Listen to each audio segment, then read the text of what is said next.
బాలకృష్ణకి mental certificate ఉంది. అప్పట్లో జైలుకు వెళ్లకుండా కాపాడాలని వైఎస్ఆర్‌ని నేనే కోరాను అంటూ జగన్మోహన్ రెడ్డి గారి మేనమామ సంచలన కామెంట్ చేశారు రవీంద్రనాథ్ రెడ్డి గారు.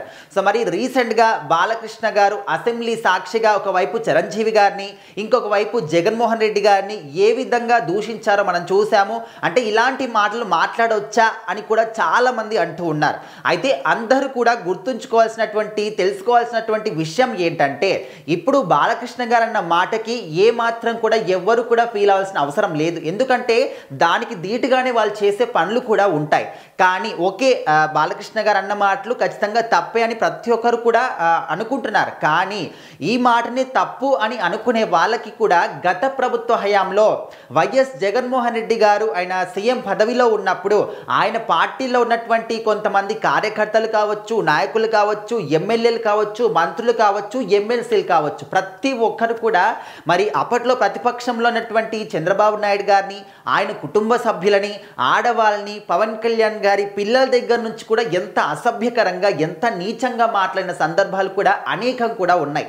మరి ఇక్కడ సైకో జగన్ అనే ఒక్క మాటకి ఇంత ఫీల్ అవుతున్నటువంటి వైసీపీకి సంబంధించిన వాళ్ళందరూ కూడా బయటకు వచ్చి మాట్లాడుతున్నారే, మరి అప్పుడు మీ పార్టీలో ఉన్న వాళ్ళు ఇంత ఘోరాతి ఘోరంగా, అంటే నోటికి అడ్డు అదుపు, ఒకే ఆడపిల్లలు అని కూడా లేకుండా, చిన్నపిల్లలని లేకుండా, అంటే మీ ఇంట్లో కూడా మీ బిడ్డలు ఉంటారు, మీ భార్యలు కూడా ఉంటారు, వాళ్ళని ఎవరైనా ఈ విధంగా దూషిస్తే మీరు ఊరుకుంటారా? సో ఒక్కసారి మీరు ఏదైతే ఒక మాట కోసం ఇంత రాద్ధాంతం చేస్తున్నారో, మరి అప్పట్లో అంత ఘోరంగా మాట్లాడిన మాటలు కూడా ఒక్కసారి గుర్తు చేసుకొని అప్పుడు మాట్లాడితే బాగుంటుంది అని చెప్పేసి కూడా చాలామంది సజెషన్స్ ఇస్తూ ఉన్నారు. అయితే ఇప్పుడు జగన్మోహన్ రెడ్డి గారి మేనమామ గారు రవీంద్రనాథ్ రెడ్డి గారు కూడా రీసెంట్గా అంటే ప్రెస్ మీట్లో మాట్లాడుతున్నప్పుడు బాలకృష్ణ గారు అప్పట్లో వాళ్ళ ఇంట్లో కాల్పులు జరిగినప్పుడు పోలీసులు అరెస్ట్ చేయకుండా కాపాడడానికి కూడా నేను ట్రై చేశాను, వైఎస్ఆర్ని నేను కోరుకున్నాను అని చెప్పేసి ఆయన చెప్పాడు. అప్పుడు నేనే కాపాడాను అని చెప్పేసి. అయితే ఈ విషయం తెలిసిన తర్వాత చంద్రబాబు నాయుడు గారు కూడా ఒక 3-4 రోజుల తర్వాత బాలకృష్ణను చూడడానికి వచ్చాడు. ఇప్పుడు పురంధేశ్వరి కావచ్చు, అదేవిధంగా దగ్గుబాటి వెంకటేశ్వర కావచ్చు, వీళ్ళందరూ కూడా అప్పట్లో కాంగ్రెస్లో ఉన్నారు. వాళ్ళని కూడా నా తరపున వెనకాల రండి బాలకృష్ణ గారి ఇంటికి అంటే వాళ్ళు కూడా రాలేదు. సో అలాంటి సమయంలో నేను ఒక్కడినే రాజశేఖర రెడ్డి గారిని వెళ్ళి మాట్లాడి, బాలకృష్ణ గారికి మెంటల్ సర్టిఫికేట్ ఉంది, అప్పుడప్పుడు ఈ విధంగా అవుతూ ఉంటుంది, అండ్ ఎవరిని పడితే వాళ్ళని కాల్ చేస్తూ ఉంటారు అనే విధంగా నేను కోరి అప్పుడు ఈయనని అరెస్ట్ చేయకుండా కాపాడాను అని చెప్పేసి రవీంద్రనాథ్ రెడ్డి గారు మాట్లాడుతున్నారు. సో దీనికి సంబంధించినటువంటి ఒక వీడియో కానీ, ఆ ఫుటేజ్ కానీ ఇప్పుడు సోషల్ మీడియాలో చాలా మటుకు కూడా సర్క్యులేట్ అవుతుంది.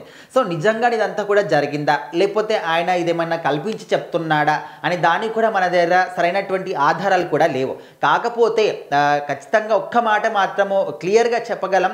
అండ్ ఇక్కడ బాలకృష్ణ గారు మాట్లాడినటువంటి ఆ ఒక్క మాటకి ఇంత ప్రతి ఒక్కరు కూడా బయటకు వచ్చి మాట్లాడుతున్నారే, తప్పు అని అంటున్నారు. ఓకే, ఖచ్చితంగా ఆయన మాట్లాడడం మాత్రం 100% తప్పు కాదు అని ఎవరు అనట్లేదు. కానీ ఇదే సమయంలో మీరు మాట్లాడేటువంటి మీ పార్టీకి సంబంధించిన వాళ్ళు మాట్లాడేటువంటి మాటలు కూడా ఒక్కసారి గుర్తు చేసుకొని అప్పుడు ఇది తప్పు, ఓకే, మరి అది ఎంత తప్పు, ఇది తప్పు, బట్ అది ఎంత తప్పు ఒక్కసారి ఆలోచిస్తే అర్థమవుతుంది.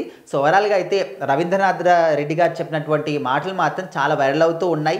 బాలకృష్ణ గారికి మెంటల్ సర్టిఫికేట్ ఉంది అనే ఒక మాట కూడా చాలా ఒక గమనార్హం అయిపోయింది. అందరూ కూడా దీని గురించే ఇప్పుడు సర్చింగ్ చేస్తూ ఉన్నారు. మరి ఈ వ్యాఖ్యలు అనేవి ఎక్కడి వరకు దారి తీస్తాయో మరి ఎవరు కూడా అర్థం కావట్లేదు. మరి ఏపీ రాజకీయాలు మాత్రం ప్రజెంట్ చాలా వాడివేడిగా జరుగుతూ ఉన్నాయి. మరి ఎంతవరకు వెళ్తాయో చూడాలి.